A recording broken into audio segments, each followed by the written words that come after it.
Good morning. It rained again. It rained a bunch. We're up to about 1.8 for the 2 days total. So we had like 8 tenths, a little over 8 tenths yesterday morning. And we got another inch overnight, and it's about perfect. Couldn't have come any nicer last night. Oh, I don't have to irrigate this week at all. Like at all this week. It's so nice.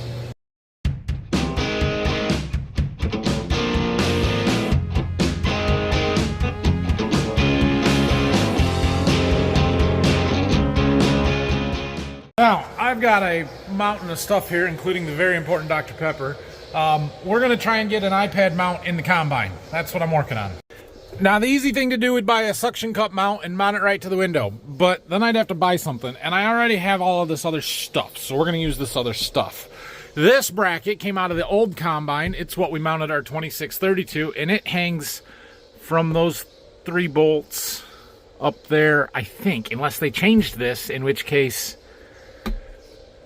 yeah, no, it'll work. It'll work. So we got to put that up there. Okay.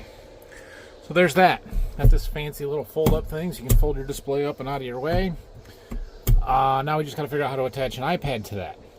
And I have this iPad mount here, but it is too small for the iPad that I'm going to use. But this one is the one for the iPad that's in the 8RX on the grain cart. So we got to put this bracket in there, take the one that's in there and bring it in here, and it's just swapping stuff around. Okay, well that one was easy because I got these RAM mounts with the balls, so we just swapped them. Now this one, I have to figure out how to attach to that bracket we just put in the combine. That may be a little more difficult, a little bit of a challenge.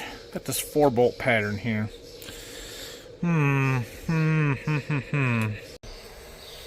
So I have this RAM mount here with the right bolt pattern to match up to the holes here and here. Problem is then I've got that long arm in there and I can offset it a little bit, so it's actually not bad from a positioning. The question is that going to be shaky because of all of that arm and everything? I don't know. We're going to have to try that. If it doesn't work, I'll have to find something different for the back of this, I think, because yeah, or a shorter arm or something, I don't know. But okay, I need a couple bolts to attach this to there, and then we'll be good. Well, there. That ought to work. It's a little wiggly, but we'll see how rough it is when the combine's actually moving. It's mostly in this hinge up here, not in my arm, so not a whole lot I'm going to do about it. Can't fold it up, but that's okay. It's bigger than this display. That'll be nice for yield maps, if it works, which it should. So I had a little bit of data on some of the displays that didn't get wirelessly transmitted to the My John Deere. So I've been trying to get it uploaded. I got it onto this jump drive here, but the data manager won't let me log in. I don't know why. I've tried 2 different computers. I've tried updating it. I tried restarting. I don't know what's going on. It seems like it's on John Deere's end. It's probably not, but anyway, we'll worry about that later, I guess. We are going to do some more field signs today. I was kind of looking at the map, seeing where all we need signs yet. We need a bunch, so we'll just go start putting more up, and then we'll worry about looking at the map again later. Brock's here. I've got him working on a project. We'll go check in with him. So we need an empty chemical tote for this project, so we had some extras up on the kiln room. We're getting it down. So you guys remember how my sight gauge wasn't working on my ATS tank in here, and the sight gauge was still way up, and I sucked it empty and there was nothing in there. I'm like, oh great, okay, well we're gonna fix that. Hey Brock, yeah, let's pump the pit out first. Step 1, get the water out of the pit. It's rained a lot the last couple of days, so there's a lot of water in here, so we gotta turn the pump on over there and pump it out. Oh, dang it. I knew that was going to happen. Trying to hit the board. Anyway, so we took the manhole cover off of this tank because I knew that it was empty and we wanted to see what was in there. And it's not real pretty. There's a whole lot of sludge and crap and just gross stuff. So we're going to clean it out. Now this is mostly sulfur and nitrogen, or it's highly... it's fertilizer, so we can't exactly just pump it out on the ground and let it go. So that's what the tote is for. We're going to pump it into there. The idea is to use our sump pump that's currently draining our pit here stick it in here, and hopefully use the hose to dilute it down and just keep pumping it out and diluting into that tote, and then we'll take that tote and spray it on the wheat stubble after we're done, probably. I don't know. We'll see what it looks like and how it thins out, and I don't know. It's pretty thick, nasty stuff, so we got to get this tank especially cleaned out. The other two are also empty. We may pull the covers off of them and see what they look like as well while we're doing this. I had the payoffs. Oh, we got the bolts out. Ooh, don't let that just drop. Let me help. This tank is not nearly as old. Can't see anything, but it doesn't look too bad, really. Hard to tell. We're gonna need a stick to poke around in there a little bit, I guess. We do have some stuff that's settled in here, so. Dad, when we put these tanks in, so these two are newer than that one, and when we put them in before we filled them, Dad bought some Flex Seal, and he coated the bottom of the tanks from like there down, and it appears to be working really well, actually. And the thought process was, well, they're always at the bottom for the most time because we usually fill them in like March, and then we're pumping them out when we're planting, so there's not much in them for very long. So yeah, okay, well, that's good. Well, it's kind of working here. It's just such thick, nasty stuff. It's gonna take a while to get this out of there. So we will see how it goes here. I'm trying to figure out what we're going to do with this stuff. That is just thick, sludgy. I don't know, maybe we're going to have to scoop it out. This is going to take a while. Can you guys see? Yeah, right there's the fill port and where we suck out of, and there's a channel that runs all the way across to the back. So when they pumped into there, it kind of blows stuff off to the side. But the sight gauge port is clear over there. You can't see that at all. It's just buried in this stuff, which is why it doesn't work. There's got to be 6 inches in there on the sides anyway. I mean, we're pumping it out, and it's dissolving some, and you can see it flowing into it. But we're going to fill this tote up before long. And what do we do with it? Well, Brock's been working on this for a while. We got a full tote over there, and then working on the second one. And yeah, we're gonna need a shovel, I think. I went and found a stick so I could stick it in this stuff. There's a layer of oil or coating on top of there that's supposed to. Can you just wait a minute? That's supposed to coat the inside of the tanks as you bring the level down to protect it a little bit. So when we move that film away. You can see we've still got a fair bit of liquid, but there's also a whole lot of sludge. Is there a stick? So I have a feeling we're going to clean the rest of these tanks out too, because that stuff is no good. Doesn't look as bad as the other tank, but it's not good.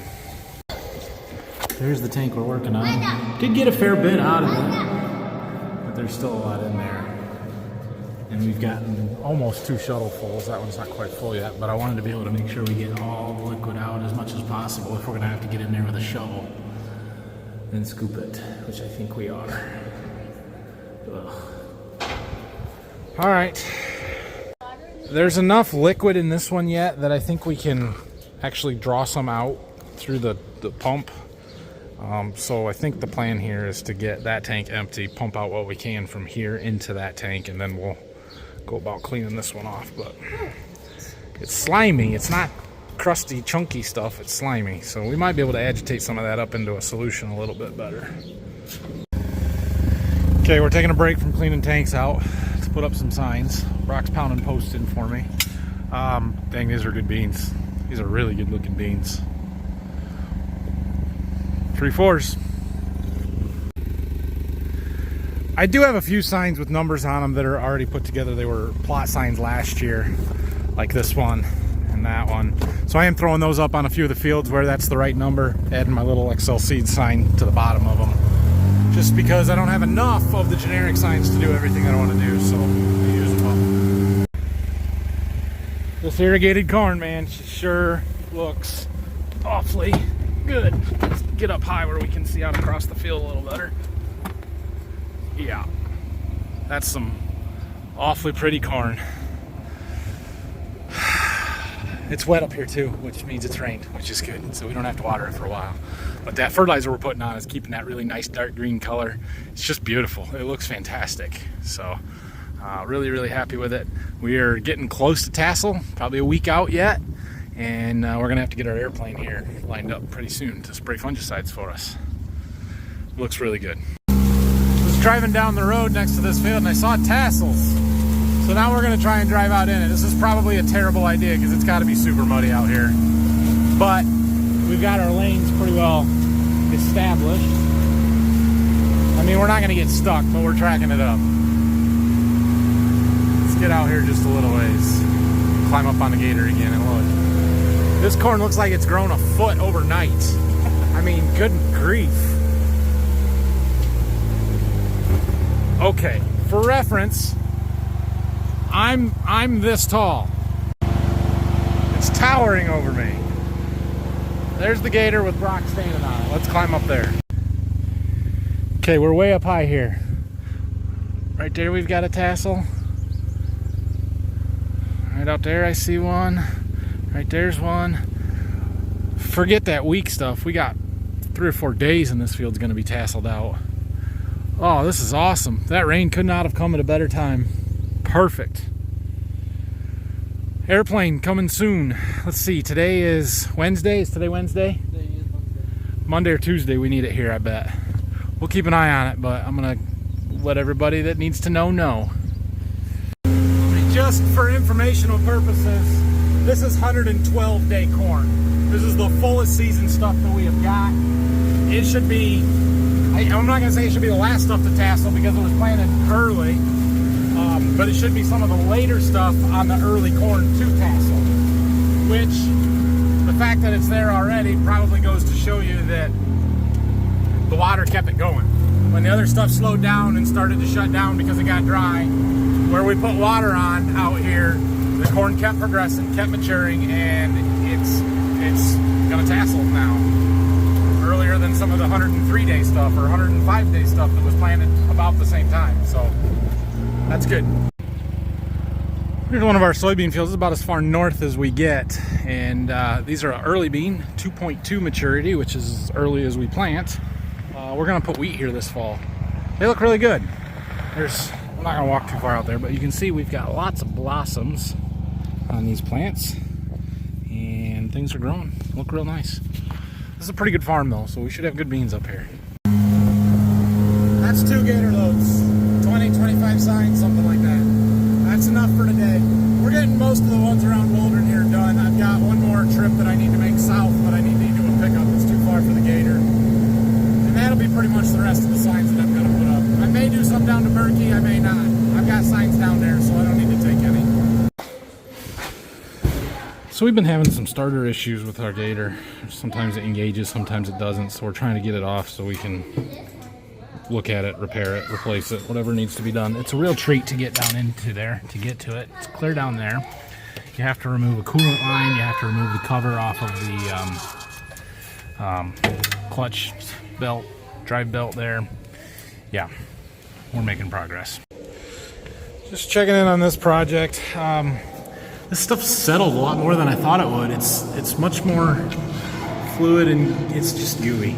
I thought that we would pump the liquid out and it would be more solids, but that doesn't seem to be the case. So it'll be pretty hard to shovel. I think we're gonna have to just keep pumping it out. We've got to figure out how to get our shuttles empty. We're just gonna go spread them on the weed stubble. It's too wet to do it right now. So we'll have to wait a couple of days, let stuff firm up, and then we can make up a little manifold and set those in the back of the truck. We'll drive around and spread it as best we can, and then we'll come pump some more. We may have to get a better pump. I don't know if like a pump like this, if we put a hose on the suction side, you could move it around in there and really suck the stuff out or not, but we'll figure something out. As far as wheat harvest goes, well, obviously not today, probably not tomorrow, maybe Friday if it doesn't rain anymore, but there is still chances of rain from now until Friday, so we'll see, but we will get there. Okay, well, we're done for the day. I've got to t-ball game to go to tonight. So I don't know what's going on tomorrow. Actually, I should have a fair bit going on tomorrow. I don't know. We'll see. I may or may not make a video. I've got some parts coming for the Beanhead that still didn't come today. They were supposed to. They didn't. Not the dealer's fault. They don't have them either because the trucking company won't get them to them. I've got that starter coming tomorrow. We can fix that. Yeah, I don't know. We'll see. But anyway, thanks for watching. Have a great night. Hit that like and subscribe button. If you have any questions and comments, leave them down below, and I will see you when we see you.